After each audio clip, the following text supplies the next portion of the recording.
Block letters are pretty easy to make. You're basically just drawing some square lines around your letter. Now, a lot of you might already know how to make block letters. We'll use my son Noah's name for this one, N-O-A-H. There are a couple of choices. You can make curved block letters or straight ones.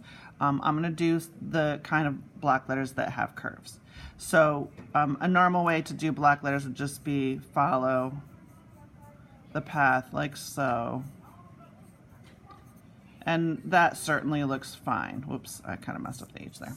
But we're going to just be a little more precise. Now, some of you might feel the need to use a ruler for this, and that's totally acceptable, but I want you to try and do it freehand, because I think freehand work looks a lot better than forced ruler work. So what we're going to do is we're just going to be a little more careful when we draw these blocks, so that when we're going around our letters, it's going to look nice. Now, I stopped here and I stopped there for a reason, because the top of this N and the bottom of the N there are going to need a straight line. So you don't want to make it pointy there, although that could be an artistic way of, making your own version of block letters, just changing that.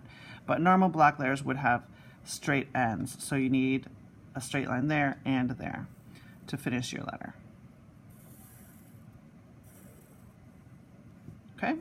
And then for the O, it's basically just a circle. Now you can decide with the inside part of your O, the opening, if you want to make it kind of an oval instead of a circle, you'll get an interesting shape to your letter, right? It might look a little bit more interesting, or you can make it a perfect circle if you want just a plain block letter style. So you can see the difference between those two. Either one is fine. Out of focus here. Here comes the A.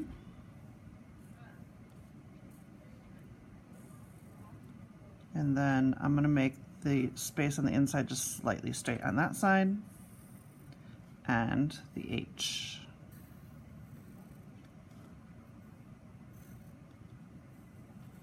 Notice that I kind of decided not to follow my sketch lines perfectly. If you look at my original sketch line for the H, it kind of had a bigger curve to it, and my A was a little closer to the O. Sometimes that happens because I wanted my letters to be spaced nicely.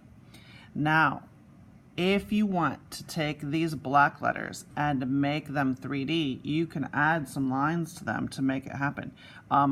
Sometimes block letters just by themselves are pretty nice. You can put a border around it.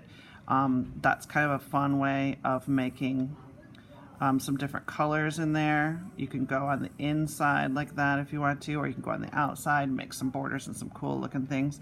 But you could also make them 3D. To make something 3D, the first thing you need to do is pick a direction. Which direction do you want your depth to go? Do you want it to go down this way, or do you want it to go up that way? Or do you want it to go down this way or up that way? So first thing you want to do is pick which direction you want, and then all of your depth lines must be parallel to each other.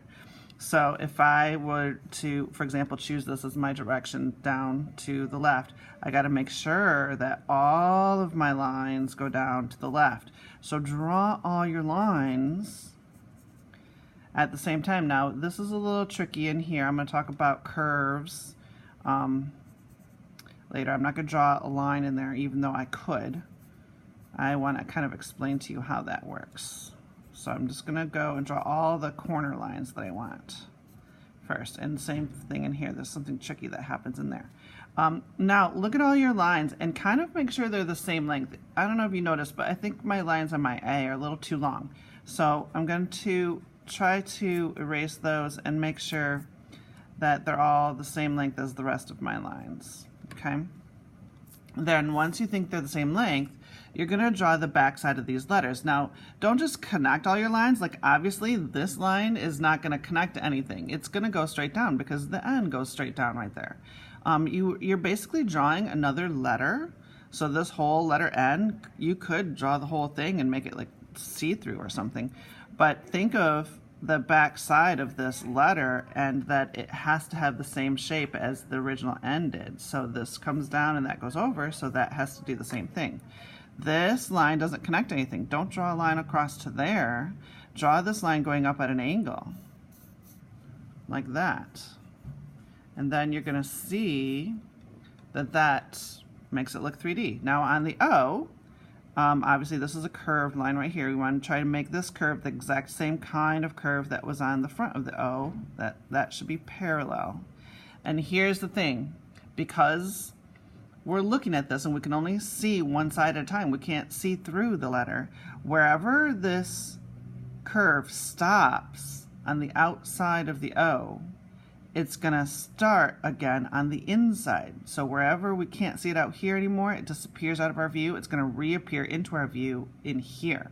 So this is how I know that that's the part of the inside of the O that I can see, because it disappears here, reappears there. Same thing here, disappears here, reappears there.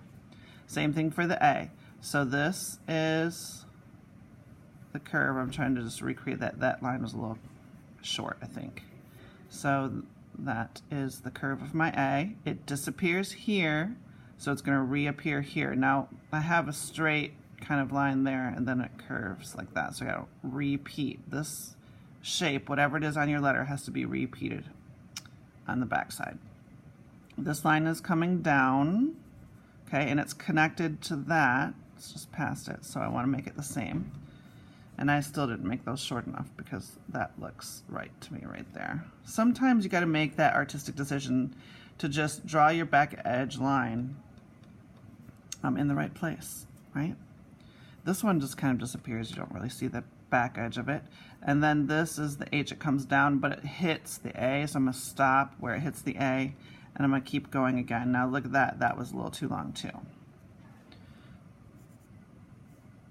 And here is the bottom of my H. Now on the H, I don't really have an outside curve that ends, so I'm just going to follow this curve. I'm just going to recreate that line, and it'll just curve into the other part right there. And then you can erase all your little sketchy lines, and there you go. You have 3D letters.